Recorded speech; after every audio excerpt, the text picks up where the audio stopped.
Hello et bienvenue sur ce format un peu particulier. J'avais envie de t'emmener avec moi dans mon processus créatif du début à la fin du projet. C'est-à-dire de l'idée à la recherche d'un partenariat jusqu'à l'objet terminé. Petite présentation, moi c'est Émilie de Croche Tamaille, je suis designeuse crochet et c'est principalement cet aspect là que je veux te montrer dans cette vidéo. J'ai également une boutique dédiée entièrement aux crocheteurs et crocheteuses avec pas mal d'accessoires, de marqueurs de mailles que je fabrique moi-même, de contrants, de rouleurs de pelote et de kits à crocheter.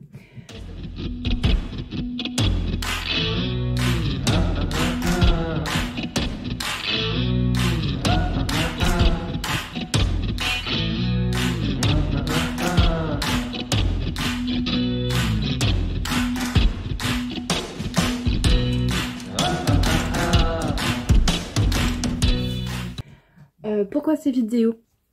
C'est parce que je sais que le design est encore assez méconnu dans le monde du crochet, hormis amigurumi. Moi-même, ça fait un peu plus d'un an que je m'y suis mise, donc je suis peut-être pas encore je sais pas, une grande professionnelle du milieu reconnue et tout. J'ai mes propres process. De toute façon, il n'y a pas de livre du guide du designer qui dit il faut faire ci, il faut faire ça. C'est chacun le fait à sa manière. C'est des métiers qui sont très créatifs. Donc chacun fait comme il pense et selon son ressenti. Je t'explique un peu. J'ai été contactée il y a quelques jours, la semaine dernière, par une teinturière de laine qui s'appelle Baba Wool, qui souhaitait me proposer un partenariat. Je connaissais déjà un petit peu cette teinturière parce que je la suivais déjà. J'ai d'ailleurs, moi ce qui m'a interpellée c'est qu'elle faisait aussi du crochet, donc c'est quelque chose qui m'intéresse aussi parce que il y a beaucoup de teinturières de laine qui ne font pas de crochet, qui s'y intéressent pas forcément, et j'ai trouvé ça admirable de vouloir faire des partenariats avec une designeuse crochet, sachant que forcément c'est moins connu que les designers tricot. Et donc voilà, elle m'a expliqué qu'elle avait adoré une de mes étoiles et que elle aurait aimé qu'on travaille ensemble. Donc on est parti sur une idée, bon, là je tourne, on est le 13 mars. On est parti sur un design qui sortirait à l'heure où je te parle en automne, et pour une box. Pour l'instant, c'est le projet tel qu'il est. Je te dis les choses telles qu'elles sont. Après, ça va peut-être changer au cours du temps, parce que les choses sont pas figées, donc on verra. En tout cas, c'est ce qui est prévu. On s'est dit, on a les atomes crochus. Moi, j'adore ton univers, je te suis. Voilà, moi aussi, je te suis. C'est cool. J'adore ce que tu fais. Bah, toi, moi aussi. Parce que bon, on n'a pas forcément les mêmes goûts avec les... Alors, il y a certaines teinturières où, voilà, on n'aime pas forcément le style, ou... Peu importe, des fois ça passe pas, des fois c'est le feeling qui passe pas, voilà, ça dépend. Mais là il y a eu un super feeling, en plus on a le même prénom, déjà ça faisait un truc en commun. Et bon après ça veut rien dire, hein. Et puis bon, comme c'est aussi une banque de crochet, nos chemins étaient faits pour se croiser, j'ai envie de dire. On a commencé à parler dans tous les sens de toutes les idées qu'on avait, on a tous les deux énormément d'idées. Elle côté teinture, moi côté design, et là le premier challenge c'est se mettre d'accord sur déjà une base, ça va être l'idée du jour, se mettre d'accord sur quelle base on va proposer pour faire ce design, parce qu'en fonction de cette base, moi je veux peut-être adapter mon design, ou vice versa, en fonction du design qu'on va retenir, on va adapter la base, parce qu'on ne peut pas faire tout n'importe quoi selon les bases. Alors, l'idée c'est de te montrer ce qu'elle m'a envoyé, parce qu'elle m'a dit, bon voilà, je t'envoie quelques bases, moi j'en ai choisi quelques-unes, elle en a rajouté d'autres, et l'idée c'est de voir un petit peu qu'est-ce qu'elle a comme base, et sur quoi on va partir. On parle pas de couleurs, donc pour l'instant elle m'a envoyé des échantillons, les couleurs on s'en fiche, donc j'ai mis de thé pourri, mais c'est pas très grave, parce que les couleurs sont pas encore choisies.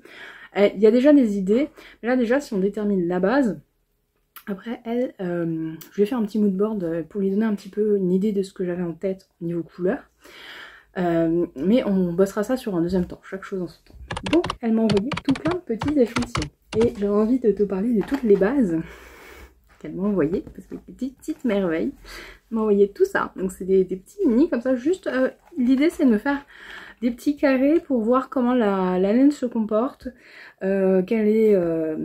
est-ce que j'ai une préférence vis-à-vis d'un point? Est-ce qu'il y a un point qui va mieux ressortir? Donc je vais prendre, pour l'instant j'ai, je pense qu'on va sans doute partir de ce que j'ai cru comprendre et ce que moi-même j'ai envie sur un châle en forme de feuille d'érable. Depuis très longtemps j'avais déjà crocheté ces châles en feuille d'érable et je cherche une teinturière qui soit capable de reproduire le coloris que je souhaite.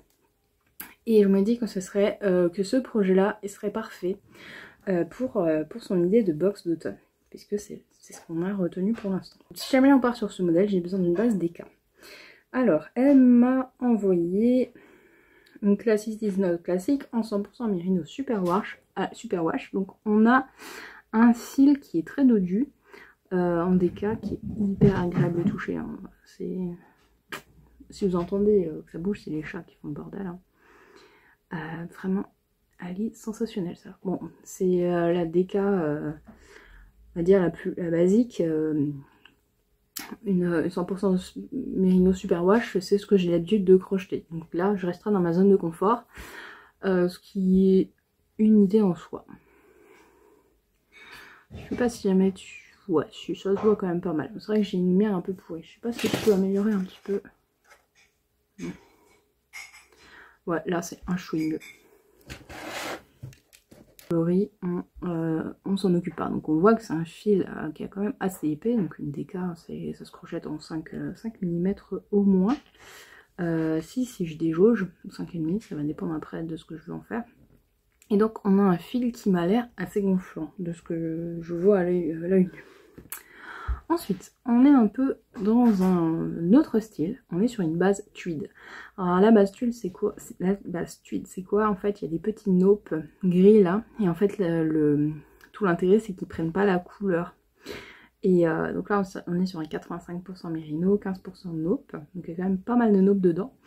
Et ça donne un peu un style tweedé quoi, genre avec petit aspect bicolore et avec un peu de texture puisque les naupes sont en relief. Donc pour mon idée de châle, j'avais retenu cette base comme possibilité parce que ça marche très bien avec les coloris d'automne et ça fait un petit peu feuille avec un peu de terre dessus. Enfin moi c'est comme ça que je le vois dans mon esprit créatif. Donc bien sûr ce serait pas du rose comme là, mais cette base me plaît beaucoup. Ensuite, elle m'a envoyé, cette fois-ci c'est la même que celle-ci, sauf que c'est une fingering. L'idée c'est de possiblement mélanger des bases, genre deux fingerings, pour faire une DK, par exemple un mohair avec un fil classique comme ça. Donc là on est sur une fingering qui est super douce aussi. Ah, jolie ce rose barbe à papa. Et bon, pourquoi pas, c'est une possibilité. Moi je le verrais bien alors avec celui-ci qui est un mohair et soie, parce que ça c'est quelque chose que je fais assez souvent. Et le premier châle que j'ai crocheté, donc le châle feuille d'érable, j'ai déjà crocheté 2 fois. Et en fait j'avais mélangé une base mohair et une base fingering. Donc c'est une idée qui est très intéressante et qui permet de jouer avec 2 bases. Et moi j'aime beaucoup faire ça, donc c'est assez tentant. Donc là on est sur un 70% kit mohair, 30% soie. Je suis sensible au mohair et celui-là ne me pique absolument pas. Je l'ai passé dans tous les sens.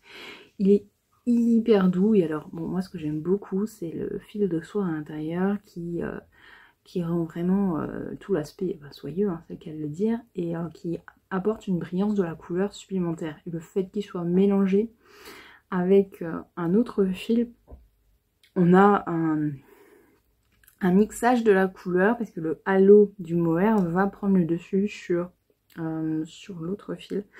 Et moi j'adore les effets qu'on peut avoir avec ces possibilités. Donc ceux-là je les garde ensemble pour éventuellement les doubler. Voilà. Ensuite, alors là elle est partie en live, c'est elle qui me l'a envoyé. Alors c'est marrant parce que ça c'est mon prochain châle que je vais crocheter, c'est avec une base de ce style. C'est une base avec des grosses bouboules comme ça, des grosses naupes. Alors c'est du 100% Merino. Et alors c'est marrant parce que le fil il est tout ni tout chrome, ni tout tordu là. On dirait qu'on lui a fait des tresses et qu'elles sont restées là toute la nuit. Et que là on vient de... Ouais, il y a des petits frisottis et il y a des grosses bouboules comme ça. C'est une base que j'aime vraiment beaucoup et bah, je vais me faire un échantillon pour voir ce que ça donne. Après, par rapport à mon idée de châle, il est assez résistant malgré tout. Par rapport à mon idée de châle, si on part sur la feuille d'automne, ouais, ça peut créer un relief assez sympa, mais je le verrai plutôt dans une étole alors, si jamais. Je sais pas, à voir. Mais en fait, j'aime beaucoup ce fil, mais j'ai envie d'en faire complètement autre chose.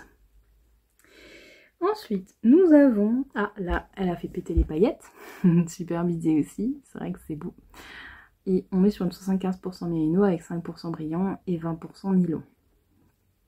Donc là, c'est pas mal du tout. Voici. Bon, alors là, pareil, pour mon idée de châle que je veux très feuille d'automne, les paillettes, je suis pas convaincue. Par contre, c'est vrai que pour une étole, c'est pas mal. C'est pas mal. Ensuite, ça c'est une base que j'ai demandé d'avoir pour voir quel effet ça avait en vrai. C'est une base zébrée. On voit pas très bien parce que là c'est du bleu, mais en gros il y a un fil dedans qui est complètement zébré. En noir et on voit le fil noir qui passe à travers. Et ça j'ai hâte de crocheter parce que je veux voir ce que ça fait au crochet parce que je la vois un peu partout. Donc c'est sa base Tribalteca. 100% montant des Highlands. Alors là on est sur quelque chose qui est un petit peu rêche, qui est pas doux, qui est pas piquant, pas du tout piquant, mais vraiment pas du tout. Je pensais que ça allait me piquer, mais pas du tout. Qui est un peu surprenant parce qu'on n'a pas l'habitude d'avoir ce genre de matière au crochet en tout cas. Enfin moi c'est vrai que je ne crochète pas beaucoup de matière non super wash, c'est vrai. Et c'est un peu mon défaut je trouve. Enfin, j'aimerais bien aller vers d'autres choses. Et là, donc, ce qui m'intéressait, c'est vraiment les zébrures dedans. Elle a l'air très très gonflante et très moelleuse et assez intéressant. J'aime beaucoup. Et alors ça, c'est une autre base que je lui ai demandé de tester. Elle a une base un peu bouclette qui s'appelle Roméo. Alors le coloris il est tout fou. Mais alors que je te montre, c'est une base avec tout plein de bouclettes dedans comme ça. Et voilà, moi je suis complètement fan. Mais alors là, c'est vrai que j'avais en vrai, je la vois plus pour un châle d'hiver. Genre quelque chose d'assez avec un point en relief comme ça, un peu genre des brides en relief et un jeu de naupes ou de choses comme ça avec ce genre de fil. Moi je trouverais ça trop trop cool. Alors, le problème c'est que quand je reçois des bases comme ça, après j'ai plein d'idées de design dans tous les sens mais complètement rien à voir. Voilà, donc celle-là, elle est trop trop belle. Elle est avec ces petits frisottis, mais c'est trop beau. Mais je la vois, c'est vrai que ça me fait plus penser à un châle d'hiver, mais c'est psychologique après, je pense qu'on est jaugé, ça doit faire du super rendu aussi. Et alors mon petit chouchou, celle-là, elle avait flashé dessus et moi je suis en train de la crocheter pour un autre projet, rien à voir pour moi perso. Enfin pour moi perso, pour offrir. C'est la base 50% mérino et 50% mohair. Et alors, c'est incroyablement doux, c'est très fluide. Et elle a un drapé qui doit être étonnant. Là, de ce que je vois, ça a l'air vraiment sympa. Bon, ce coloris aussi, il est dingue. Il y a en fait, donc comme il y a du mohair, le fil est légèrement lufteux, mais pas trop. Ouais, là, si tu vois un petit peu que c'est lufteux. Et alors, il est étonnamment soyeux. Enfin, il y a un petit truc, il y a une profondeur de couleur qui est absolument extraordinaire. Voilà, donc ça, c'est tous les échantillons que j'ai reçus. Maintenant, je vais faire moi des échantillons, c'est-à-dire je vais tous les crocheter dans des petits carrés avec le point principal de mon idée de châle en feuille d'automne. Et je vais voir un petit peu comment se comportent les fils, combien de laine j'utilise pour avoir quelle grandeur de carré, qu'est-ce qu'il faut comme crochet pour avoir le rendu que je veux. Je vais jauger le rendu du point et le drapé parce que je souhaite, j'ai une idée bien précise de drapé aussi que je veux. Et en fonction de ça, je vais sélectionner une ou deux bases. On va peut-être en reparler, voir qu'est-ce qu'elle me conseille par rapport à ce que je veux faire, par rapport à ce que je veux. Elle aura sans doute une autre appréhension du sujet que moi, qui suis très... J'ai pas encore beaucoup de connaissances dans les bases, et c'est vrai que j'ai besoin d'un peu de conseils parfois. Les teinturières sont très bons conseils sur ce sujet-là, puisque elles ont l'habitude de manier énormément de bases différentes et elles ont plus d'expérience que moi sur le sujet. Donc moi je peux voir sur l'aspect rendu, mais après elles peuvent me dire, bah voilà, par exemple ce coloris là, il va pas rendre avec cette couleur. Par exemple si je demande des speckles, ça va être moins facile à faire parce que le mohair, les speckles, les poils absorbent les speckles et ça fait des... comment dire, ça boit en fait tous les speckles et ça fait pas des, ça fait des nuances, des variations de couleurs, mais on voit pas le petit moucheté qu'on aurait par exemple sur ce genre de fil là. Voilà. Donc voilà l'idée. J'espère que ça te plaira ce petit format de vidéo, j'ai pas l'habitude du tout. C'est une première pour moi, mais j'avais envie de t'ouvrir les portes de mon processus créatif parce que c'est quelque chose qui me passionne et j'aurais aimé en fait avoir ce genre de contenu en tant que moi-même en tant que crocheteuse, et j'aimerais voir ce genre de contenu, pas pour piquer des idées ou quoi que ce soit, mais pour voir un peu comment les autres fonctionnent finalement, parce que c'est vrai que j'ai pas de guide, je ne sais pas, je sais pas comment on fait, enfin je vois un petit peu les tricoteuses un peu en parler, mais j'ai du mal des fois à me représenter parce que c'est vrai qu'on a on a les mêmes problématiques, mais pas toutes. Moi j'aurais d'autres problématiques avec le crochet que des tricoteuses n'ont pas, et vice versa. Et c'est vrai que j'aimerais bien pouvoir voir un petit peu comment ça se fait ailleurs et moi-même pouvoir donner peut-être l'inspiration à d'autres personnes ou peut-être donner l'envie à des personnes de se lancer, hein, sait-on jamais. Voilà pour aujourd'hui, on se retrouve plus tard pour... je te montrerai quand mes petits échantillons seront tous crochetés et après on se retrouvera quand on aura choisi la couleur. Que j'ai crocheté tous les petits écheveaux de laine que j'ai reçus de Babaoul. Je me suis bien amusée. Au début je me suis dit ouais je vais faire des feuilles d'automne de tous les trucs et tout, mais j'avais pas assez de fil pour faire des belles feuilles d'automne, donc j'ai fait des demi-cercles, c'était bien aussi. Alors le but c'est de crocheter tous les échantillons avec le crochet qui leur correspond et qui me plaît le plus en termes de rendu pour voir un petit peu ce que ça donne. Pour l'instant je les ai pas bloqués, mais c'est la prochaine étape. Alors là on est sur de la Tribal DK, donc c'est une laine un peu zébrée par endroits.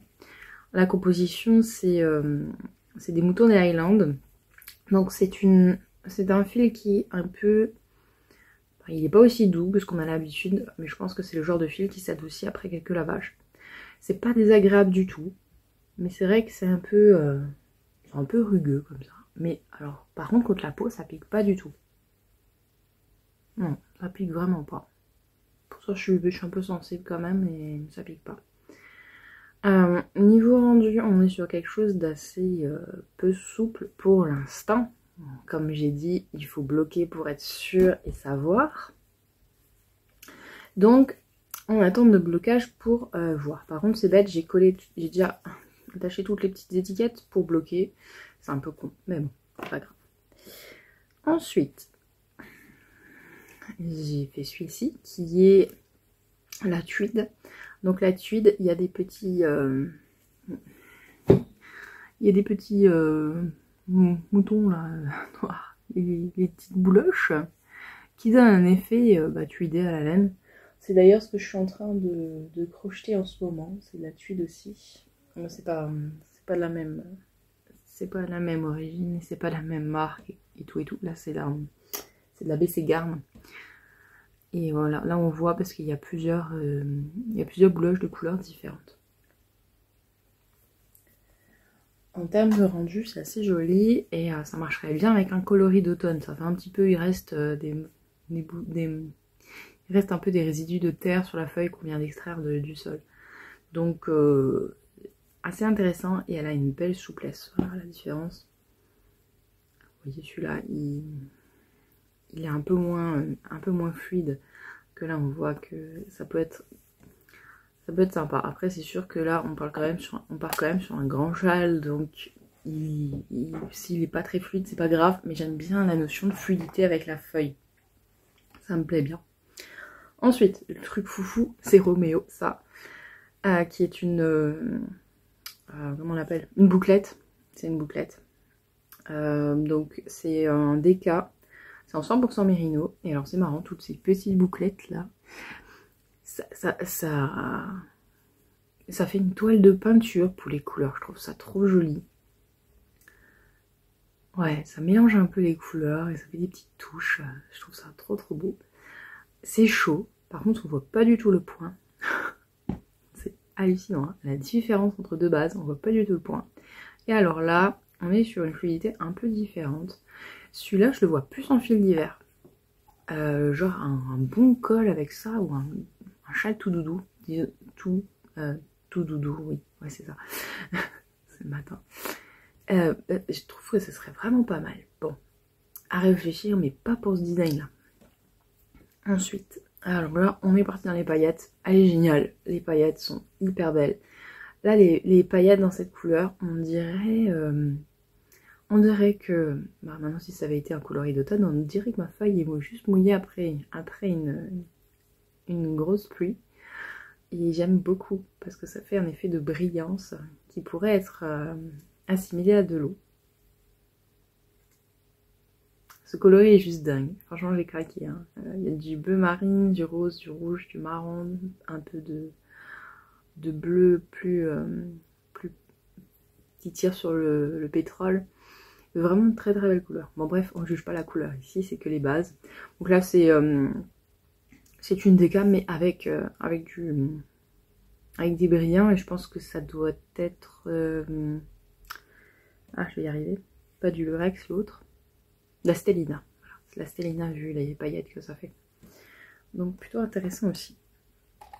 Ensuite j'ai essayé la Good Vibes qui est une laine avec des grosses bouloches comme ça, avec des naupes. Alors, c'est assez déstabilisant à crocheter. Pourquoi? Parce qu'on n'a pas la même tension quand les bouloches arrivent. Il faut réussir à caler les bouloches avant ou après la maille qui est sur le crochet pour pouvoir extraire le crochet. Bon, on s'y fait. Ce que j'adore, c'est que la laine, elle a un peu... on dirait qu'on lui a fait des tresses et qu'on vient de lui enlever. Je trouve ça très joli, le rendu est vraiment très sympa. Mais pareil, pour ma feuille d'automne, je trouve que c'est pas le plus idéal. Mais ça, c'est une base que je verrais bien pour jouer avec une mérino, par exemple, pour faire rendre certains points un peu différemment. Mais pas pour ce design. Ensuite, alors on est passé sur une classique déca. Très belle fluidité, très douce, très agréable à crocheter. Elle est moelleuse, franchement. Je suis assez fan de cette déca. Ouais. Alors ensuite, on est passé sur... ça c'est la Beyoncé, c'est Merino et Mohair. Alors ça c'est vraiment dingue parce que je trouve que la définition du point est merveilleuse. Je trouve ça sublime. Alors là on est sur un orange et donc il y a une petite touche un peu moins pétante dans cet orange qui rend particulièrement bien. Et comme le mohair fait un peu effet soie, ça donne une brillance de la couleur qui est assez remarquable. J'aime vraiment beaucoup. Et alors là, moi je l'ai crocheté avec un 4,5. Alors il y a un peu les poils là qui donnent un effet de halo sur le tissu. Moi aussi, magnifique. Et le dernier, j'ai doublé un fil de fingering classique en mérino et un fil de mohair et soie. Et ça donne ça. Et alors c'est marrant parce que ma couleur c'était un rose pour le fil fingering et un orange pour le mohair. Et ça donne ce coloris un peu saumon, orangé pâle comme ça. Ah je trouve trop beau. Et c'est doux. C'est doux, elle pique pas du tout. Enfin moi elle me pique pas du tout. Je suis assez sensible à certains mohair mais celle-là pas du tout. Et en plus le fait qu'elle soit crochetée avec une fingering... ça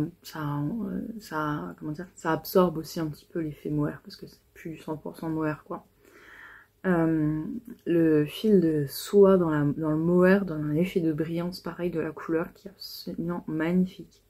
Et en fait ça c'était mon châle de départ. Mes prototypes ont été crochetés avec des fils mohair et fingering, donc ça serait assez adapté à ce design et ça serait l'occasion de trouver une bonne excuse pour crocheter de la fingering et du mohair. Et ça je trouve que c'est pas assez fait au crochet, ça se fait beaucoup au tricot mais pas du tout au crochet et je trouve ça trop dommage parce que pareil, alors on est sur une fluidité de dingue, c'est hyper doux, c'est hyper chaud. par rapport à... Voilà, par rapport à au DK, c'est beaucoup plus fluide. Et alors là, ça fait un joli tombé parce que c'est léger, c'est aérien. Et ouais, je suis assez fan de ça en fait. Je suis assez fan de ça. Donc voilà, donc maintenant tous mes échantillons sont crochetés. J'ai pu voir combien est-ce qu'on consommait de laine par rapport au métrage, tout ça, quel crochet prendre. J'ai vu l'effet des mailles. Donc là, j'ai juste fait des brides parce que ça va être le point principal de mon design, normalement. Ou des demi-brides, je sais pas. Mais bon, ça rend, je vois comment ça rend un peu. Maintenant, l'idée, c'est de choisir une base et surtout de sélectionner peut-être plusieurs bases parce que là, maintenant, la problématique, c'est la couleur qu'on va choisir. Il faut qu'elle puisse rendre sur la base. Et coucou, quelle date on est déjà? Je sais plus, le 12 mai. Donc, il y a eu un petit moment de latence pour tourner parce que les marmites de Baba ont bien chauffé et je viens de recevoir un petit colis avec Célène. Alors le principe, on s'est mis d'accord qu'il y aurait 3 box différentes, enfin 3 coloris, 3 tons différents. Il y aurait coloris chaud, coloris froid et coloris neutre.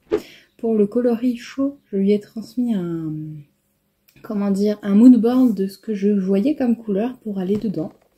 Par contre, pour les autres coloris, j'ai un petit peu transcrit mes idées, mais c'est elle qui a carte blanche pour décider du résultat final de la teinture.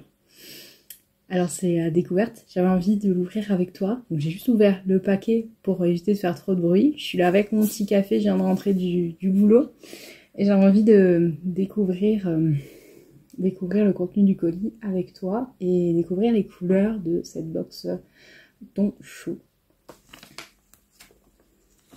Nous avons un vert, oui magnifique ce vert, un vert, alors on a retenu sa base Beyoncé qui est en mérino et mohair parce que ça a été ma base, alors j'hésitais entre 3 bases mais ça a été vraiment ma base coup de cœur dans le sens où pour rapport au drapeau que je souhaitais c'est juste parfait.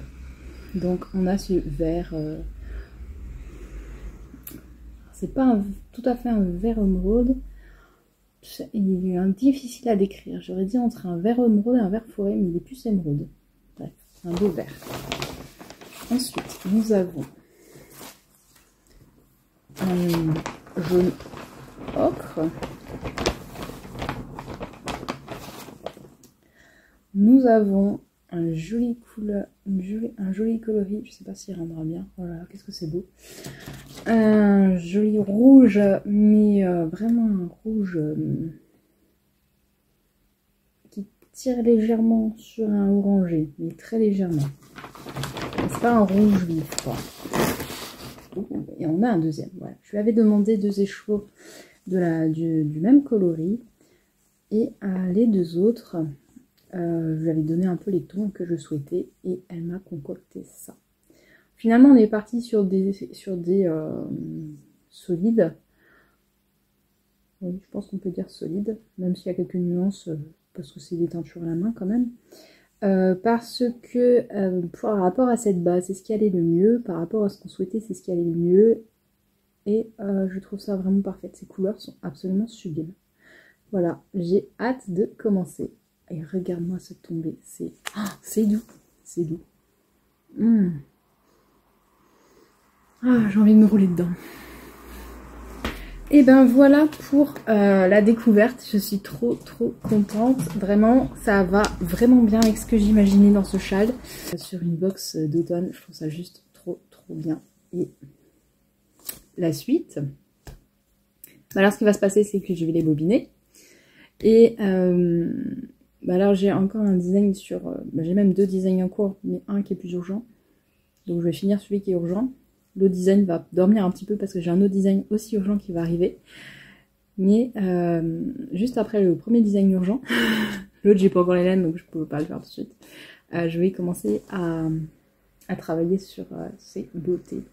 Voilà, et ben j'ai trop hâte de te montrer la suite.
Hello! Nous nous retrouvons pour cette petite session vidéo pour te montrer mon avancée, enfin mon début de design pour la box en partenariat avec Babaoul. Alors je commence par ce coloris rouge qui est un rouge comme on n'en voit pas souvent, franchement. Il est beau, il est, c'est vraiment un rouge très automnal, il est pas trop vif, il vire entre l'orange et le brick, mais enfin, c'est difficile de le décrire, mais vraiment il est d'une profondeur que j'aime vraiment beaucoup. Alors tu vas sans doute avoir une lumière qui est pas terrible, en plus si Enzo passe. Voilà, une vidéo sans cul d'Enzo qui passe, c'est pas une vraie vidéo. Ouais, je sais pas si tu vas vraiment voir la bonne couleur parce que il y a encore Enzo qui passe. Allez, oust Enzo, s'il te plaît. Allez, on veut pas voir ton derrière, voilà. Mais comme j'ai la lumière vers là et j'ai pas de source lumineuse de l'autre côté, ça crée.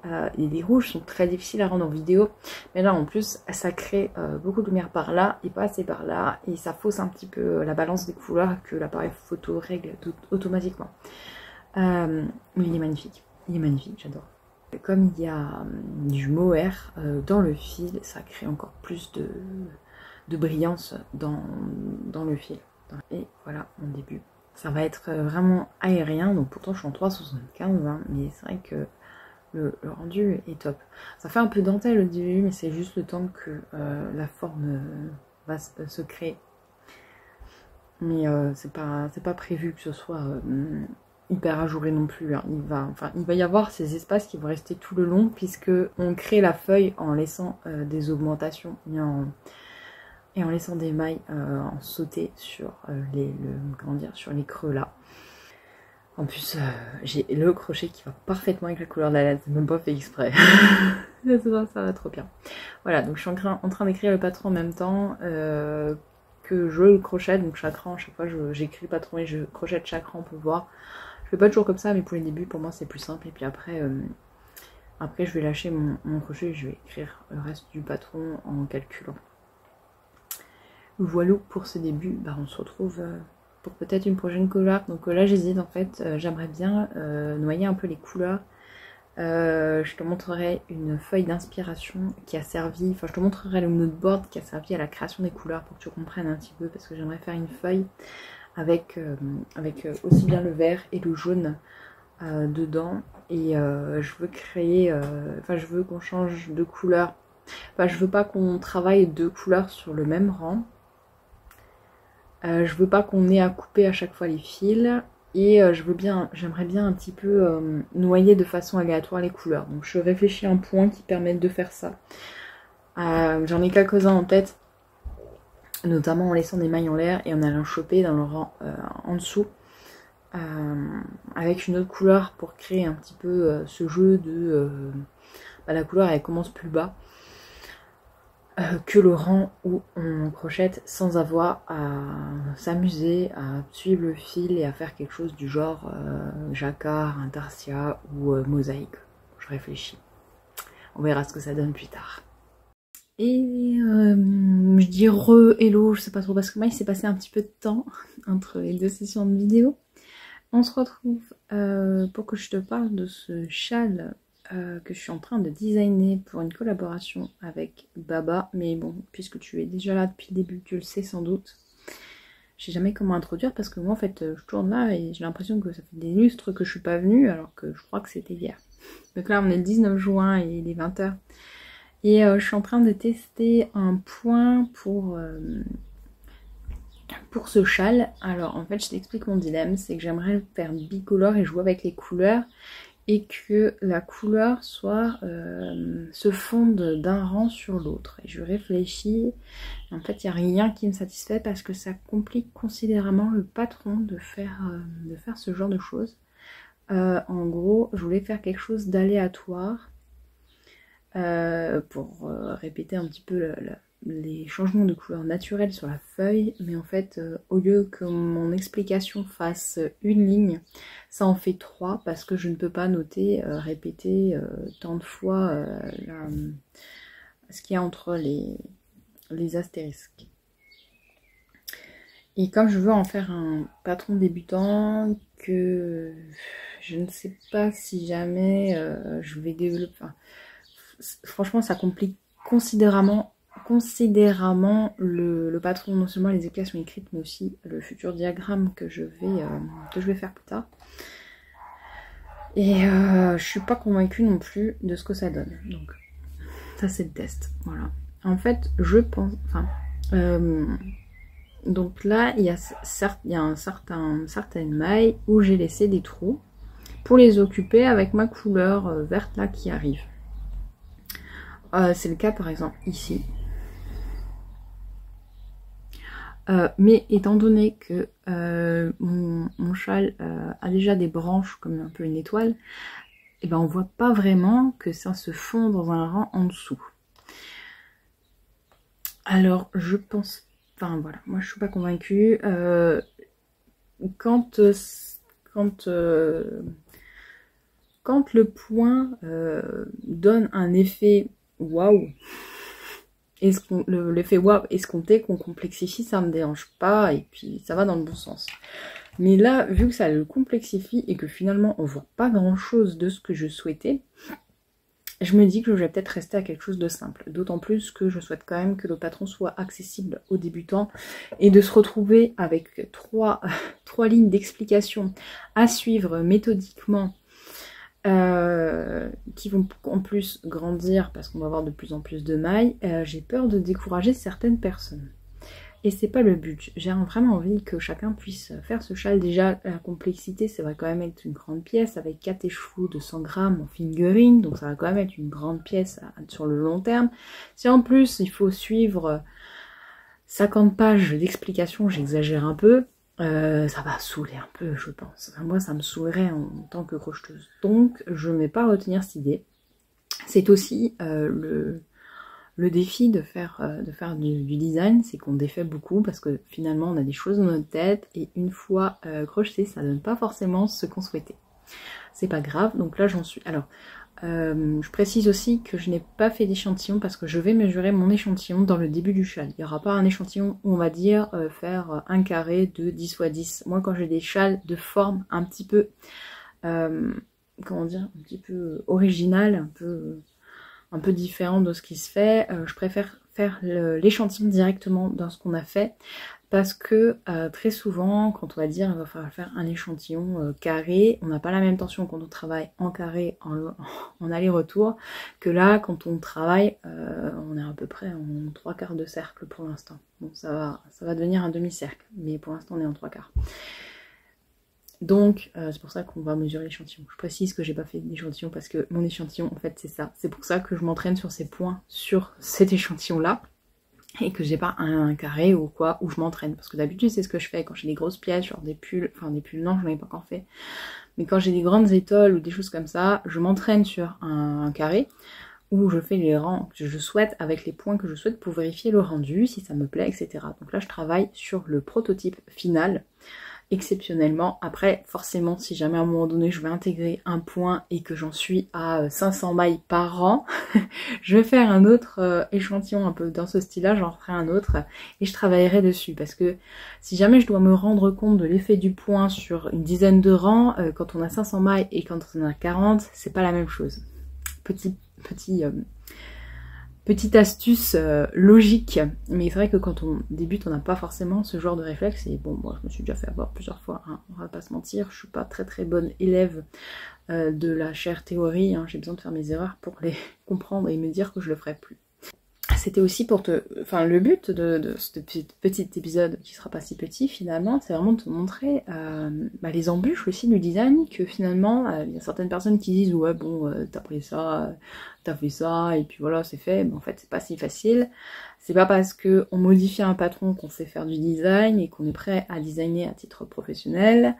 Et c'est pas parce qu'on design à titre professionnel qu'on n'a pas d'embûches et qu'on n'a pas de problématiques. On apprend de toute façon tous les jours à chaque design, à chaque fil aussi se comporte différemment. Là j'ai la problématique entre guillemets, mais c'est aussi c'est pas forcément une problématique, ça le met aussi en valeur, c'est que j'ai un fil qui est qui est assez moelleux, un peu poilu, très brillant et surtout très glissant. Ce qui veut dire que mes mailles ne s'accrochent pas. Donc c'est vrai que ça fait plus un effet dentelle. On voit aussi plus certaines imperfections de par ce fil, quoique c'est un peu dilué par l'aspect poilu. Mais je dois aussi être vigilante à l'aspect de mes mailles, à pas faire quelque chose qui... Enfin, c'est un peu à double tranchant quand on a des fils aussi soyeux que celui-ci, c'est que... Enfin, soyeux, c'est pas vraiment le mot, mais aussi profond et aussi brillant. C'est qu'on a un risque d'avoir un effet visuel qui n'est pas optimal. Donc c'est vraiment aussi le but du design, c'est de pouvoir adapter le point, le crochet et le fil à ce qu'on imagine. Donc c'est aussi à prendre en compte. Il y a vraiment beaucoup de choses à prendre en compte dans le design, et un design peut être complètement... peut être peu abouti quand on n'a pas le bon fil en fait. C'est pour ça que, par exemple, je pense que ce fil-là ne convient pas à ce point. Je pense que j'aurais eu un fil qui était un peu plus épais, un peu plus gonflant, un peu plus rond, ça aurait pu marcher. Mais le fait qu'il soit assez glissant, assez fin, c'est le genre de petits détails qu'on remarque moins avec ce fil.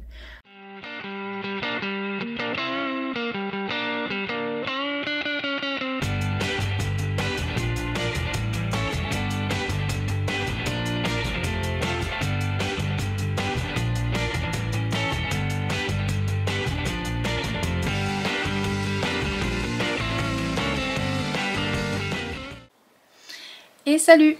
Eh bien, nous sommes le 15 juillet et tu as vu juste avant une petite session travail sur ordinateur. C'est la grosse part, enfin la plus grosse part de travail, d'heures de travail de cette box, c'est de concevoir les explications pour le modèle. En fait, je suis obligée pour ma compréhension à moi et vis-à-vis de la forme que je veux, qui est assez complexe quand même à mettre en place, de faire un diagramme, et puis de toute façon ce sera aussi plus cool pour ceux qui vont le crocheter. En tout cas, si jamais tu sais bien les diagrammes, ça va être plus mieux, tu vas voir. Donc sur l'écran de droite, il y avait mes petits calculs d'Excel rang par rang avec qu'est-ce que je dois faire comme augmentation, combien de mailles je dois avoir entre chaque section pour réussir à dessiner la pointe après. Il y a des couleurs, en fait chaque couleur c'est une pointe différente, enfin j'ai un truc, voilà. Il y a, si jamais t'as vu une cellule en rouge, c'est que là il y a un problème, c'est pour ça que en fait normalement je voulais faire le calcul. Comment je fais d'habitude, c'est que je fais les calculs, je fais les explications écrites et le diagramme il vient à la fin. Sauf que là, comme j'ai une erreur de calcul, ce que je fais c'est que je fais le diagramme avec les calculs et à la fin je vais faire les explications écrites, parce que tout va découler de mon diagramme, parce qu'en fait c'est plus facile pour moi, parce que en fonction de qu'est-ce que je vais faire comme augmentation sur le rang d'après, ça va influer. Et dans les explications écrites, c'est quelque chose qu'on ne visualise pas facilement sans représenter après dans le schéma dans sa tête. Donc autant le poser directement, et moi c'est plus simple de le visualiser avec un diagramme, parce que c'est vraiment la représentation des mailles. Alors, aujourd'hui je me suis penchée sur le nom du châle, parce que bon, de base pour moi il s'appelait érable, mais j'ai vu qu'il y avait déjà pas mal de châles qui s'appellent érable au crochet, dont beaucoup qui n'ont absolument rien à voir avec une feuille d'érable, enfin la forme n'y ressemble pas. Donc je me suis posé la question comment est-ce que je pouvais l'appeler, et je me suis souvenue des érables au Japon, et qu'il y avait un mot en japonais. Alors ne me demande pas comment je l'ai su, je pense que j'ai dû voir une fois un truc à la télé sur le sujet. Il y a un mot en japonais pour admirer les couleurs des feuilles d'érable changées à l'automne. Et en fait je trouve ça pas mal comme nom, puisque il y aura 3 kits différents, et en fait on va pouvoir agencer un peu les couleurs. Enfin il y a 2 couleurs qui peuvent être permutables pour choisir un petit peu comment est-ce qu'on veut agencer ces couleurs. Ce qui rentre assez bien finalement dans le fait d'admirer le changement de couleur, et c'est vrai qu'on est parti sur des variations de couleurs, voilà, comme ça fait actuellement, qui vont tout à fait avec ce phénomène. Donc le mot en question, je suis pas sûre de le prononcer correctement, on va le franciser un petit peu, mais le châle il s'appellerait donc Koyo. Koyo, et donc c'est vraiment le fait d'admirer le changement de couleur des feuilles. C'est vraiment le changement de couleur. La feuille passe, bon, alors chez les érables japonais, elles passent de rouge, elles sont vraiment hyper rouges, et elles passent sur des coloris genre plutôt jaune et brun. Bon là chez nous c'est vrai que les érables ont plutôt des feuilles vertes, il me semble que c'est plutôt vert, mais après il y a pas mal d'espèces d'érables différentes, donc il peut y avoir un peu de toutes les couleurs possibles. Donc voilà, il s'appellera donc Koyo. Je trouve ça assez joli, assez je sais pas, c'est un mot que j'aime bien, Koyo. Je trouve que ça, j'aime ce mot en fait. Quand je l'ai vu, j'ai dit ah ouais, le mot il va bien à mon châle. Voilà, donc le nom est trouvé. J'ai commencé à la mise en page du patron, je te montre ça un petit peu tout à l'heure, et j'ai donc terminé une grosse partie du diagramme. Là je suis en train de crocheter tout ce que j'ai mis sous forme de diagramme pour voir si jamais ça colle et pour avoir après la suite, parce que j'ai besoin de le représenter. J'ai besoin de me représenter dans l'espace que ça va donner, parce que la suite...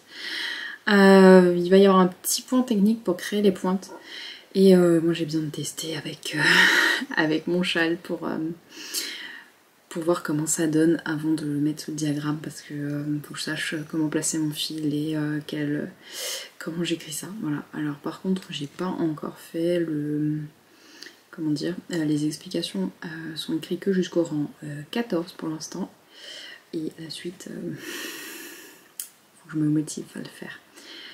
Faut que j'en profite de faire ça sur un week-end où je suis assez concentrée, parce que ça c'est le genre de truc typiquement le soir en rentrant du boulot j'arrive plus.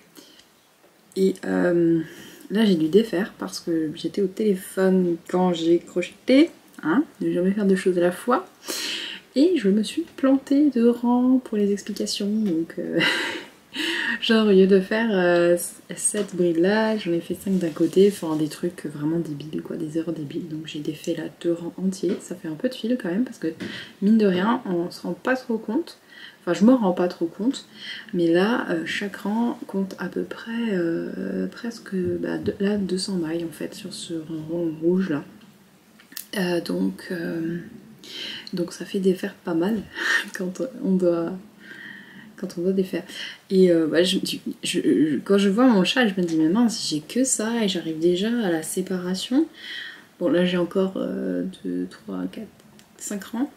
Je me dis mais j'ai l'impression que je vais faire un petit châle, mais c'est vrai que les pointes vont vraiment allonger et il va énormément s'étirer au blocage. Alors du coup je me pose la question, oui mais est-ce que tu vas pas utiliser trop peu de fil? Et il faut que je me rende compte là, mais c'est vrai que comme il y a 200 mailles, on utilise quand même pas mal de fil à chaque rang, donc pareil, ça va me permettre, genre avant de passer la pointe, si jamais j'ai déjà cette partie là de fait, là, toute cette partie là où on crée les espaces entre les pointes, l'idée c'est de voir à peu près qu'est-ce qui me reste comme fil pour la suite, pour calculer si jamais on agrandit encore un peu ou pas. Bon, sachant que j'ai prévu des petites choses à faire avec les restes du fil pour ceux qui le souhaitent. Et coucou, nous sommes le 21 août, le 21 juillet, et petit point sur le test du châle et du châle de la box avec Babaoul, je vais y arriver. Et bien en fait, donc nous sommes le 21 juillet, dans 7 jours, je dois rendre ma copie pour que les testeuses puissent le tester. J'ai recommencé tout le design, voilà. C'est la première fois que ça m'arrive. Je n'étais pas satisfaite de mon travail. Oui et non, enfin si, je suis satisfaite de mon travail, j'ai tout donné, mais le résultat ne me plaisait pas. Alors, ça c'était mon résultat.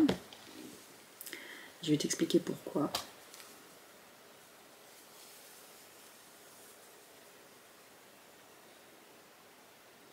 Voilà. Donc j'étais partie sur le faire en fingering et qu'il soit hyper léger, hyper fluide. Donc ça me va bien. Ce qui me convient moins bien en fait, c'est les couleurs entre elles. Je trouve que... Alors, le modèle en fingering aurait été génial, mais je trouve que ça ne fait pas justice au choix des couleurs et à l'association des couleurs. J'étais pas... Enfin, je sais pas. Moi, il me plaît pas. Après, je pense que ça dépend des goûts, mais j'étais pas satisfaite. Je me dis, ça me correspond pas de faire quelque chose dans ce style. Voilà, alors pourtant il est très beau, mais je sais pas, non, ça n'allait pas. C'était trop loin en fait de l'idée que je me faisais de vraiment le motif de feuilles, les variations de couleurs, c'était trop tranché.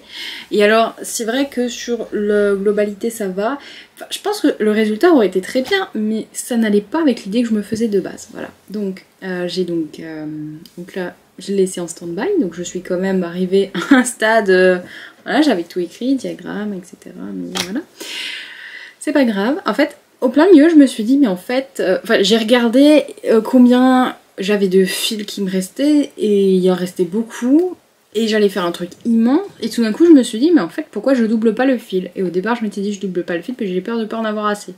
Donc j'ai refait mes calculs, et a priori, ça va passer en doublant mon fil, et le truc génial en doublant le fil, c'est que je peux jouer avec les dégradés de couleurs, et ça me plaît. Et ça, c'était l'idée que je me faisais de base du patron. Donc voilà le résultat. Ça me correspond plus en fait. Je trouve ça trop beau. En fait c'est pas une histoire de correspondre aussi, c'est une histoire de... En fait un design c'est un ensemble. C'est pas j'ai envie de faire cette forme de châle, je prends la pelote qui vient et je le fais. C'est un mariage de plein de choses. C'est un mariage de la forme, du point, de la couleur et de la qualité de la fibre aussi. Et voilà, tout ça n'était pas aligné dans mon précédent design, c'était vraiment le point couleur qui me perturbait beaucoup. Mon mari, entre les deux, il préférait le premier. Et pour une fois, j'ai décidé de pas l'écouter parce que normalement je l'écoute toujours quand il me donne son avis, surtout quand il s'agit de couleurs, puisqu'il est beaucoup plus calé que moi dans le domaine. Et j'ai décidé de me faire confiance et de suivre mon instinct. Et quand l'idée m'est venue au plein milieu du design, alors j'avais déjà écrit la moitié, de me dire... Et si jamais j'essaye autrement, malgré le fait que ce soit genre 10 jours avant la date de fin de ma copie, j'ai décidé de refaire. Parce que j'étais trop hésitante. Alors il y a toujours un endroit à un moment donné dans le design où je remets tout en cause et je me dis c'est nul, ça va pas marcher, qu'est-ce que je fais là, pourquoi j'ai perdu autant de temps. Ça c'est normal, mais là je faisais un blocage en me disant ça me va pas. Ça me va pas, j'ai l'impression de gâcher quelque part les jolis fils qui ont été teints par Baba. Alors que c'est juste une question de goût, hein, comme dit, je pense qu'il y aura la team qui va préférer le premier et la team qui va préférer le deuxième, hein. Mais moi ça ne m'allait pas, et si c'est moi ça me va pas alors que je suis la créatrice, bah ça ne va pas. Voilà, donc j'ai refait, et là je suis hyper contente du résultat, j'adore, donc maintenant j'en suis là. Donc j'ai recalculé tout le patron, j'ai réécrit, maintenant il me reste à le crocheter. Et là, mais je trouve ça magnifique quoi, j'adore, j'adore, j'adore. Là je suis fan, là voilà. Là oui, là ça correspond vraiment à ce que je voulais avec les variations de couleurs progressives tout en douceur. Je ne le voyais pas aussi tranché, c'est vrai. Voilà, donc c'est aussi le travail du designer finalement, de réussir à créer un mariage parfait entre tous les éléments qui se réunissent, parce que là il y a les contraintes liées quand même au partenariat. Je ne fais pas non plus ce que je veux, j'ai choisi la qualité de fil, j'ai choisi plus ou moins la palette de couleurs, la teinturière rajoute sa touche qu'elle a fait d'une main de maître, mais après là, associer son univers avec le mien c'est encore deux choses différentes. Et puis bon, en tout cas voilà, je suis en plein recalcul, ça va me prendre un peu plus de temps que prévu, j'ai dû réajuster quelques petites choses dans mon planning parce qu'il y a des choses qui ne rentrent plus, parce que là je suis vraiment dans un stade critique où, petit problème de focus, où c'est devenu hyper urgent. J'ai tout laissé tomber pour le refaire, mais ça va le faire, ça va le faire. Je pense que je serai satisfaite. J'aurais sans doute pas fini de le crocheter, normalement quand je lance un appel au test, j'ai déjà crocheté le prototype. C'est la première fois où j'ai pas fini de crocheter le prototype, mais les explications seront déjà dispo pour les testeuses, et si jamais on fera des ajustements, c'est pas un drame. Et ben voilà pour les aventures. Ah oui, je vais profiter pour te montrer sur mon téléphone la planche qu'on a prévue d'illustration pour les marqueurs de mailles. Ça y est, c'est lancé. C'est lancé en production, on a validé. Voilà, ça c'est notre idée pour l'instant. Donc, enfin pour l'instant non, c'est notre idée, hein. C'est comme ça qu'elle va arriver. Il va y avoir des variations parce que c'est sur du bois d'érable. Donc le résultat que nous on a à l'écran et ce qu'on a dessiné ne sera pas le même que ce qu'on va recevoir. Je suis désolée pour les petites vagues, hein, mais c'est l'appareil photo quand il filme un écran, ça n'aime pas trop. Donc chaque marqueur de maille correspond à un type de box, il y en aura un par box. Comment dire, voilà, donc ça c'est le kit ton froid, il y a le kit ton neutre qu'on a un petit peu plus doré hein, pour histoire de refaire un rappel avec les autres, et il y aura le ton chaud, donc ça c'est le mien, ça c'est mes couleurs à moi. Ils sont tous magnifiques, donc c'est mon mari qui a fait ce super travail de concevoir le fichier, parce qu'en fait c'est pas si simple, c'est pas on envoie une photo à un fournisseur et il imprime sur du bois. C'est beaucoup plus compliqué, il y a des fichiers techniques à donner avec plusieurs couches sur l'image qu'on voit pas forcément nous à l'œil comme ça sur un PDF ou sur une image, mais le logiciel crée plusieurs couches. Il y a une couche qui dit quelle couleur il y a en dessous, il y a une couche qui dit quel est le trou où il est placé, il y a une couche qui dit où est-ce que la découpe pour le contour pour la découpe. Enfin voilà, c'est très très très technique. Il y avait un cahier des charges qui était vraiment hyper complet et structuré et assez dense, et bon, mon mari heureusement a un petit peu l'habitude avec ça parce que moi c'est pas trop mon truc, et il a pu faire correspondre à toutes les contraintes techniques qui étaient demandées pour qu'on ait au final un résultat qui ressemble point pour point avec ce qu'on a imaginé, parce qu'entre ce que nous on imagine et comment le faire correspondre pour que le fabricant nous rende le même objet que ce qu'on avait imaginé, il peut y avoir des gros décollages si jamais on n'a pas bien conçu le fichier de base, et les répercussions économiques sont un peu catastrophiques. Donc j'en ai commandé, alors j'ai pas pu commander beaucoup en quantité, la quantité est juste prévue pour la box puisque c'est normalement une opération exclusivité box. Il y aura peut-être quelques reliquats qui iront en boutique, ça on verra. Mais ce sera pas un marqueur de maille qui est normalement prévu pour rentrer en boutique, sauf si tout le monde me dit j'en veux un. Mais voilà, je sais pas, il faut encore qu'on réflexionne sur le sujet parce qu'on n'est pas encore trop prêt pour vendre nos propres marqueurs de maille dessinés, et surtout en bois. J'ai peur que ça pèse pas autant que ceux en métal. Pourtant en termes de coût de production c'est quand même assez plus important parce que j'en fabrique pas assez en quantité, mais pour être aussi peu coûteux que ceux en métal, et surtout en termes d'écologie et de respect de l'environnement, c'est bien mieux que du métal et c'est tout aussi durable. Donc moi personnellement, si ça ne tenait qu'à moi, je mettrais du bois partout sur la boutique, mais j'ai peur qu'on me suive pas, voilà. C'est pour ça que pour l'instant je propose très peu. Alors j'en propose aussi en plastique recyclé comme le Croche Addict ou quelques marqueurs avec le mouton de croche tamaille, mais c'est vraiment des opérations toutes petites, donc j'aimerais bien un jour, si ça te plaît, ça serait trop cool. Voilà pour les péripéties de ma collab avec Boba Wool pour aujourd'hui.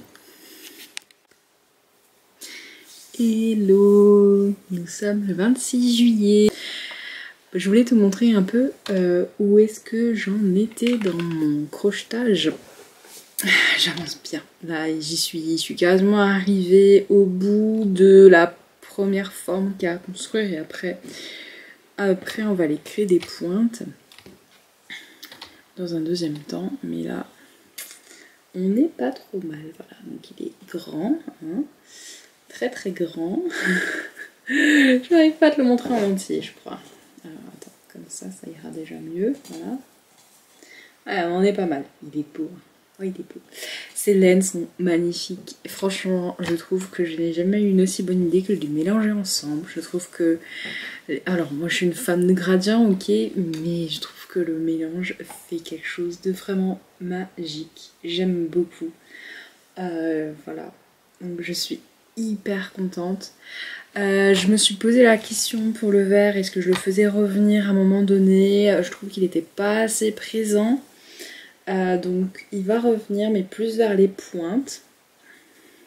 En fait, j'avais pas calculé un truc, c'est que pour passer du vert au rouge, il faudrait que je passe par le jaune.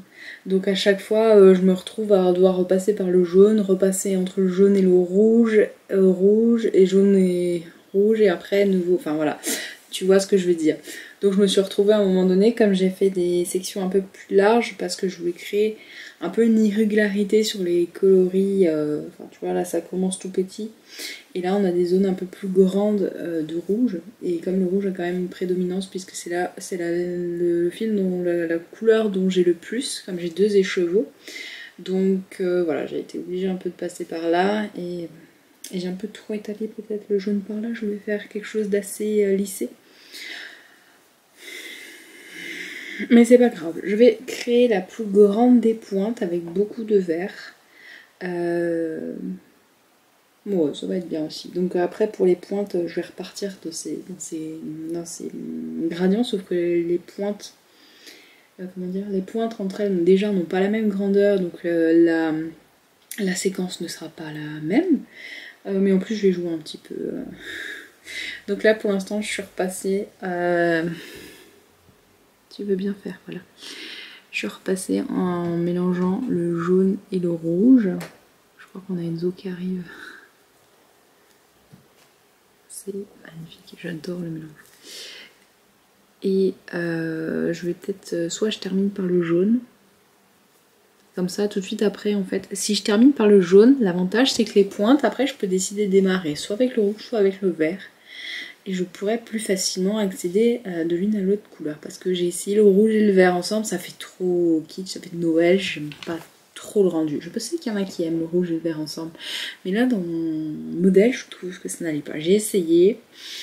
Non, j'ai pas adhéré au mélange de couleurs. Et pourtant, c'est 2 couleurs que j'aime beaucoup séparément. Mais ensemble, je trouvais que ça n'allait pas. En tout cas, ce rouge là et ce vert là collés côte à côte dans le même brin, je trouve que ça choquait un peu, donc c'est pour ça que je repasse par le jaune et je trouve que c'est très très bien comme ça. Voilà. Donc je te le montre encore une dernière fois parce que je suis trop fan.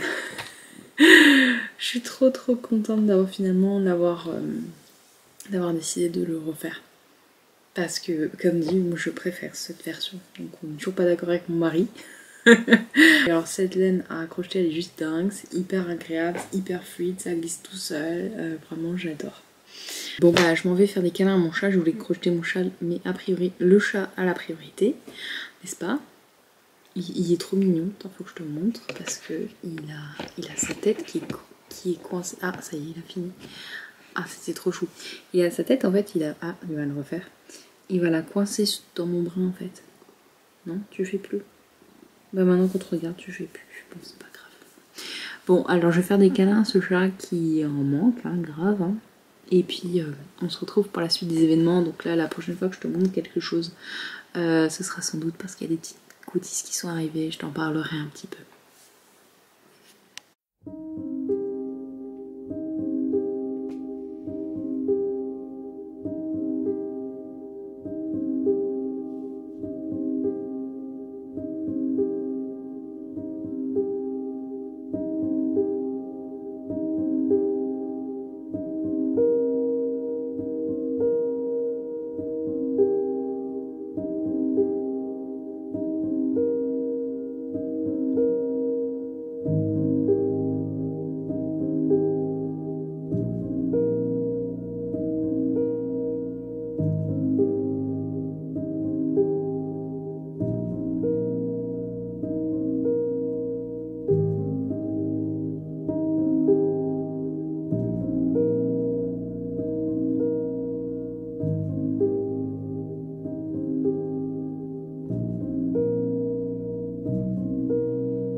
Hello, tu m'excuseras, je filme à bout de bras, ça va peut-être un peu bouger.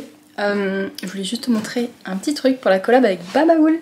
J'ai reçu une partie des goodies, enfin j'ai reçu le goodies le plus important, à mon sens celui qui m'a nécessité le plus de travail, c'est-à-dire le marqueur de maille. Alors on a décidé de le faire fabriquer en bois d'érable parce que je trouvais que c'était rigolo de voir d'avoir un design sur le thème de la feuille d'érable et d'avoir en plus du bois d'érable et le motif de la feuille d'érable sur les marqueurs de maille. Donc moi j'ai reçu ça comme ça. Alors comme ça va pas trop te parler parce qu'en fait il y a une pellicule dessus que je vais devoir enlever.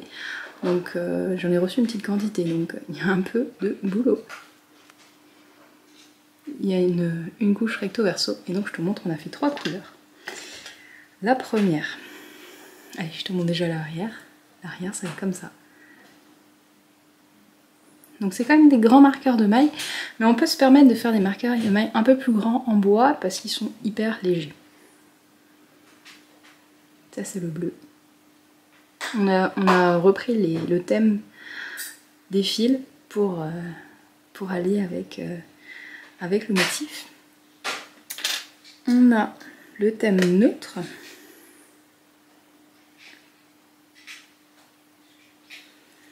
Et le dernier, mon préféré.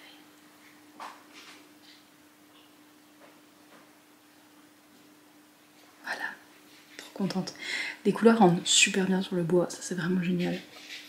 Et donc, alors c'est quelque chose d'un peu épais aussi pour un marqueur de maille, mais comme dit, ils sont bien plus légers qu'un plus petit marqueur de maille en métal, donc ça passe vraiment même sur des petites mailles, ça pèse vraiment rien du tout. Il faudrait que je les pèse pour voir la différence, mais il faudrait que je prenne une balance de précision, parce que c'est tellement léger que je pense que c'est en dessous d'1 gramme par marqueur de maille.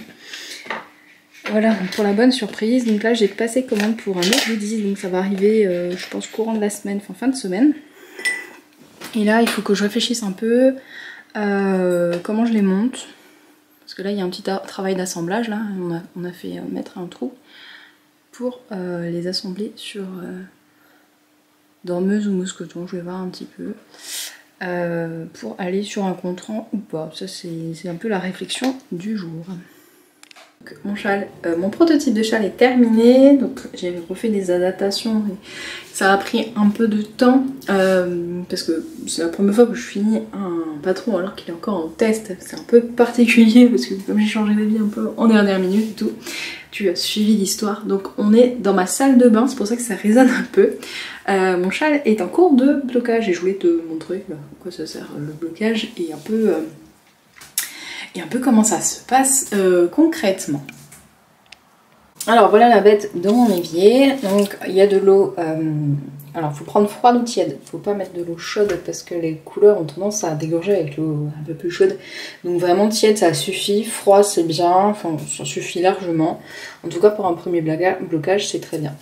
Et j'ai mis un peu de lessive qui ne nécessite pas de rinçage, donc moi j'utilise, bon alors excusez-moi, le flacon a un peu vieilli parce que j'utilise déjà depuis un petit moment et c'est humide cette pièce. J'utilise la lessive de l'eau qui est mise en vente par du fil à retordre. Ils ont fait une lessive sans lanolin et tout et elles sont trop bon, c'est la fleur d'oranger. Et donc c'est parfait pour les lainages, donc j'utilise celle-là et sinon tu peux aussi utiliser... Alors soit de l'eau calant, alors moi j'ai plus de calant ici, mais j'ai aussi de la Soak, là c'est parfum Yuzu, après le parfum c'est selon tes préférences. Petit conseil, si jamais tu as des lainages qui sont un peu la cigarette ou le tabac, le cèdre c'est pas mal efficace pour neutraliser ce genre d'odeur. Donc je vais le laisser là avec ma petite lessive. Histoire, je vais le laisser 5-10 minutes, hein, pas plus, histoire qu'il soit bien imbibé. Bon là apparemment il l'est déjà. Alors surtout quand on le manipule, on le prend pas genre comme ça parce que ça va l'étirer. Il faut vraiment bien le prendre complètement. Et pour l'essorer, quand mon bain sera terminé. Bon alors le bain est orange, c'est pas parce que ça a déteint, c'est parce que ma lessive est orange. Quand je vais le vider mon lavabo en fait, je vais bien le tordre pour l'essorer un peu. On va le presser comme ça pour l'essorer. Bon là il y a encore de l'eau dedans mais c'est pour te montrer. Jamais l'essorer avec des mouvements de torsion comme ça parce que c'est pareil, ça déforme le lainage, c'est pas hyper bon. Voilà, donc une fois que c'est fait, je vais l'essorer encore avec une technique qu'on appelle la technique du wrap ou du burrito, hein, ça dépend ce que tu préfères. En gros, je te montre après comment on va faire. Donc cette fois-ci on est dans ma chambre parce que la prochaine étape c'est dans ma chambre. Alors c'est un peu le souk autour de moi parce que je suis en train de faire du rangement dans mes fringues. Donc si tu vois des trucs qui sont posés ici et là, bah voilà, c'est la vraie vie. Donc moi ma technique c'est que comme j'ai du parquet au sol, je mets déjà un tapis pour éviter que ça dégorge parce qu'il y a quand même pas mal d'eau qui est restée dans mon châle, surtout que là il est bien épais, donc ça veut dire qu'il est bien gorgé d'eau aussi. Et donc je mets d'abord un tapis, donc je suis désolée, je suis pieds nus, hein. Pour ceux qui n'aiment pas les pieds, bah tu vas voir mes pieds. Je mets un tapis comme ça, Ensuite, je vais mettre une première serviette. Je vais étaler mon châle dessus, je vais remettre une deuxième serviette et je vais enrouler tout ça.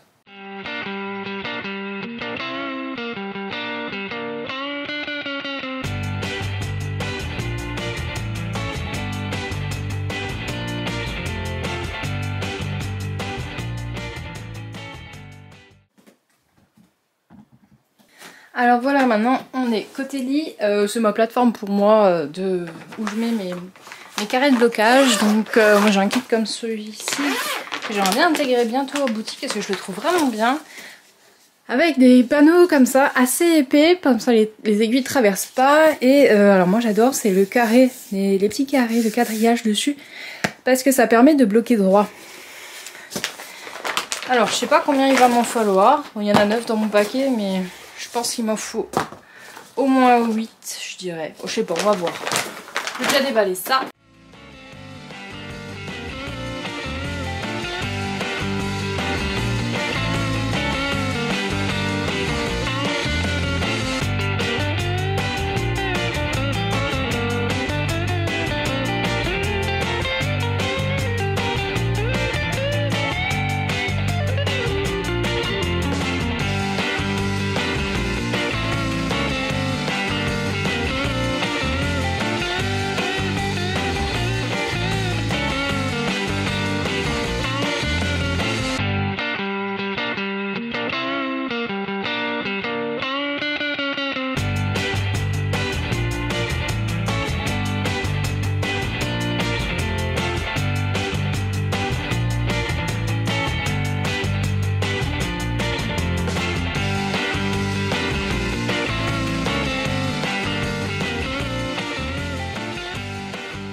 Alors le blocage c'est un peu l'étape propre à chacun. On choisit si on veut vraiment étirer ou pas les mailles. Là moi j'ai quand même une laine qui s'étire pas mal, mais j'ai choisi de pas trop accentuer et l'idée c'est pas de faire quelque chose de hyper ajouré puisque la fluidité va déjà venir d'elle-même avec la matière. Donc tu vois, c'est pas étiré de ouf et c'est vraiment juste pour marquer la forme de la feuille. Et les pointes, parce que les pointes restent arrondies si tu les formes pas avec des petites épingles comme là. Alors, j'ai des bouts qui étaient trop longs, donc je les ai repliés sur eux-mêmes. J'ai mis un peigne de blocage en dessous, tu vois, et là je la forme correctement. Alors avec ce système-là, c'est bien et c'est pas bien, mais là, ici, si tu serres de trop, tu peux faire une marque. Alors il faut pas trop serrer ici, mais par contre, il faut bien marquer la pointe après. J'ai fait pareil de l'autre côté parce qu'il est un peu trop grand pour le panneau de blocage. Donc voilà, il n'y a plus qu'à le laisser sécher. Et salut, je t'embarque un peu, là je vais chercher juste mon café. Donc on est le 9 septembre et je suis rentrée de vacances hier. Et la première chose que j'ai fait pour la collab avec Babaoul, c'est d'aller chercher mon colis à la poste. Et j'avais tellement hâte de découvrir les goodies que j'ai choisis pour la box en vrai de vrai. Alors je te propose de faire un tour d'horizon sur tout ce que j'ai choisi comme goodies pour cette box. Je déballe le colis avec toi. Bon, moi je sais de quoi il s'agit, mais je vais les découvrir en vrai. On va voir s'ils sont aussi beaux en vrai que sur les photos à l'écran quand je les ai choisis. Je te montre déjà la boîte parce qu'elle m'a collé des petits stickers. Donc pour la petite histoire, en fait j'ai fait, j'ai contacté une illustratrice en Angleterre. J'ai été complètement fan de son univers et de ce qu'elle propose et j'ai trouvé des illustrations chez elle qui correspondaient vraiment trop bien au thème de la box et au moodboard. Alors je vais t'emmener voir tous ces petits goodies et puis alors il y en a d'autres aussi qui vont s'ajouter que je te montrerai, qui sont pas de chez elle mais qui sont toujours aussi dans le thème. Regarde-moi cet autocollant, il n'est pas trop mignon. Voilà, moi je suis vraiment fan de son univers et j'avais envie de te le faire découvrir à travers cette box. Il y en a aussi un là. Voilà, parce qu'elle aime bien aussi tout ce qui est Halloween, un peu dans l'esprit kawaii naïf. Alors, premier goodies, c'est un petit bloc-notes. Donc pareil, c'est ses illustrations à elle. Hop hop hop, voilà. Bon, moi j'ai complètement, voilà, c'était un coup de cœur absolu ce bloc-notes. Je voulais un petit truc qui puisse servir à noter des petites choses sur tes patrons, sur tes to-do list. Tu pourrais en faire ce que tu voulais. Il y a ce petit écureuil qui est trop choupi et toujours dans le thème un peu automnal parce que c'est vraiment le thème principal de la box initiale. même si jamais il y a des palettes de couleurs qui sont pas, qui sont dans les neutres et dans les tons froids et pas que des tons chauds. Moi c'était comme ça vraiment que je pensais. Des petits blancs, des petites feuilles. C'est trop choupi. Si ça t'intéresse, ça c'est les infos de l'illustratrice en question. C'est Batsy Blossoms. Donc elle a des boutiques si tu veux la retrouver. Elle m'a fait un petit mot trop gentil, trop mignon. Elle a été adorable parce que en fait la date de livraison a été décalée et donc je lui ai expliqué que c'était urgent et elle a fait tout son possible pour me livrer à temps et elle m'a même livré avant l'heure finalement par rapport à ce qui était prévu et elle m'a offert ces autocollants. En fait à la base je voulais les mettre dans la box et il n'y en avait pas assez et j'étais très triste.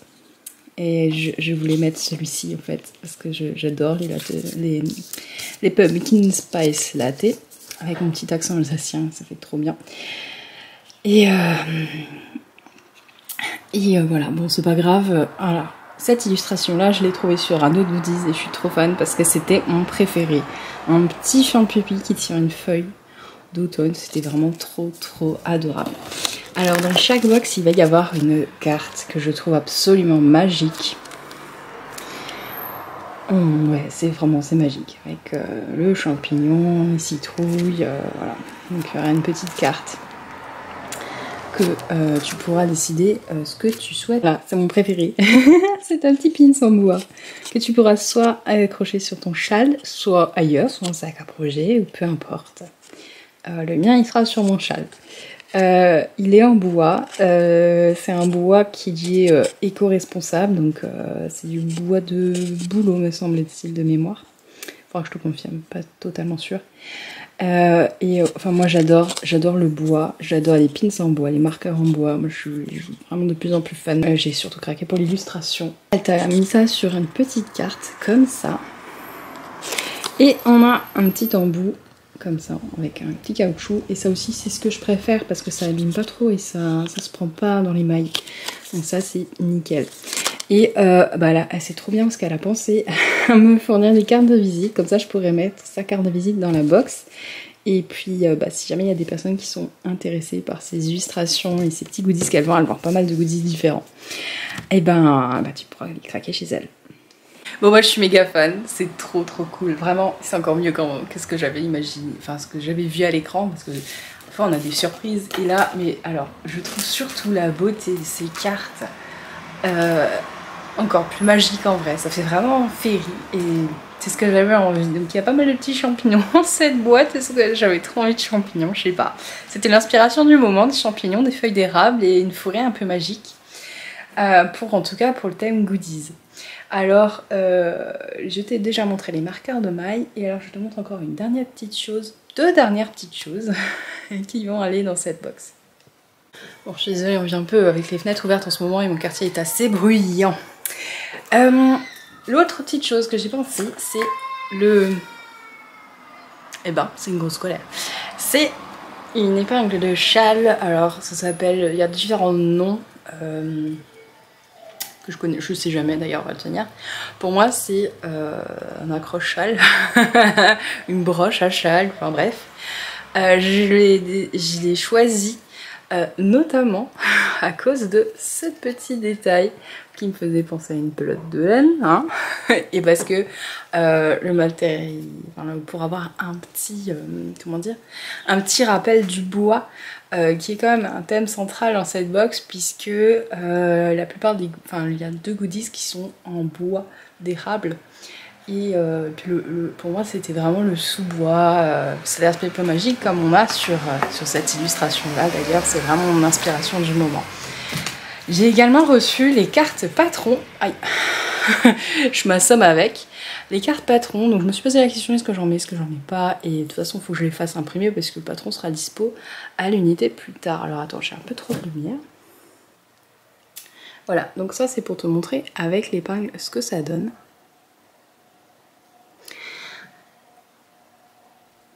Donc vraiment trop contente de ces cartes. Et la dernière petite chose, tu verras pas bien, je les ai pas encore déballés. Alors en fait c'est des bonbons à l'érable, ah si là on voit bien, à l'érable, en forme de feuille d'érable. trouvais ça trop rigolo de faire un petit rappel sur le sujet, voilà. J'ai fait le tour de tous les goodies. Oui, j'ai fait le tour de tous les goodies. Donc le dernier c'est les marqueurs de maille. Voilà. Donc il y a une grosse valeur. Il y a une grosse valeur de goodies par rapport au prix qui est proposé. Franchement, j'ai vraiment.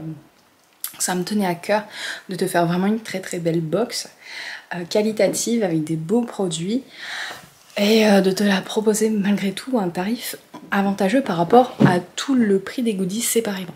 Alors vraiment j'ai fait un gros effort parce que je voulais pas trop impacter le prix de la box avec beaucoup de goodies. J'ai essayé vraiment de centrer sur des choses qui me paraissaient essentielles non, mais utiles et sur le thème et un peu magique. Et voilà, j'ai vraiment fait mon max pour te proposer des super goodies. Et j'espère que ça te plaira. Alors pour ceux qui n'ont pas pris la box, le reste des goodies que j'aurai sera sur la boutique. Et après j'en aurai plus parce que c'est pas le but de la boutique de proposer ce genre de goodies. C'est vraiment une vente éphémère pour la box. Donc voilà, ce qui me reste sera sur la boutique. Il me restera pas de tout. Mais vis-à-vis des quantités, je pense qu'il me restera quelques bloc-notes par exemple. Les pins, je crois que je suis tout juste. Ça va dépendre de combien de précommandes il y a, parce que là on est sur les derniers jours de précommande. Et alors il me restera sans doute aussi quelques cartes. Voilà, je peux pas te garantir tout. Voilà, les bonbons, les wraps, c'est juste pour la box, ça j'en aurai pas. Hein. Je vends pas de bonbons sur la boutique. Voilà, en tout cas j'espère que cet épisode t'aura plu. Je vais m'arrêter là. J'ai encore une toute petite chose à te montrer. Il faut que je le termine parce que j'ai tout misé sur cette box. Vraiment, j'ai fait un travail de dingue. Je veux pas me vanter ou quoi que ce soit, mais c'est vrai que j'ai vraiment eu à cœur avec cette collab déjà qui était incroyable avec Baba. J'étais inspirée et j'avais envie de te gâter quoi. Et donc j'ai fait un petit patron en plus pour t'aider à réutiliser les restes de laine puisqu'il était saison de il me reste de la laine, je sais pas comment faire. Et puis là tout de suite, enfin j'avais déjà prévu à l'avance de me dire avec les restes de laine j'ai une petite idée déco sympa qui pourrait aller. Et donc je te montre ça très rapidement. Là j'en ai fait 2, il faudrait que j'en fasse au moins une 3e. Je te montre ce que ça donne avec mes petits restes de fil que j'avais sous le coude.